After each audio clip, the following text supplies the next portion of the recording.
So hey guys, কেমন আছো তোমরা? আশা করি ভালো আছো। তো দেখো, আজকে আমি রেডি হয়ে গেছি। এখন আমি যাবো একটা বিয়ে বাড়ি।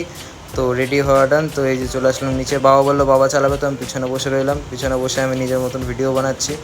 তো যাই হোক, বাবা এই যে বাবা বাইক চালিয়ে যাচ্ছে। তো আমরা ব্যাঙ্কোয়েটের নাম ভুলে গেছিলাম বলে, তাই জন্য এই কাকাটাকে জিজ্ঞেস করলাম যে কোথায় ব্যাঙ্কোয়েটটা। তো ব্যাঙ্কোয়েটটা ছিল খর্দার দিকে। তো ব্যাঙ্কোয়েটের গেট এটা, এই যে দাদার ছবি লাগানো। চলো যাওয়া যাক ভিতরে। তো ব্যাঙ্কোয়েটের ভিতরটা খুবই সুন্দর ছিল, আর খাবারও অনেক ভালো ছিল। তো এই যে উপরে আগে চলে আসলাম, আগে দাদার সাথে দেখা করে নিলাম, গিফট ফিফট দেওয়ার পরে তারপরে চলে আসলাম নিচে।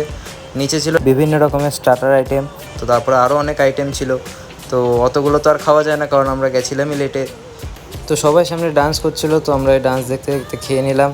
তো এই যে সামনে রাখা ছিল 2 রকম রসমালাই। তো আমরা এসব খেয়ে চলে আসলাম বাইরে, কারণ লেট হয়ে যাচ্ছিলো, অনেক রাত হয়ে যাচ্ছিলো আমাদের বাড়ি ফিরতে। তো আমরা বেরিয়ে চলে আসলাম বাইরে। তো বাইকে বসে এই যে সবাইকে টাটা করে এখন আমরা যাচ্ছি বাড়িতে। তো ভিডিওটা তোমাদের কেমন লাগলো তোমরা কমেন্ট করে জানিও। জানি খুব শর্ট ছিল, আর আমি লেট করে গেছিলাম বলে বেশি ভিডিও আর বানাতেও পারিনি।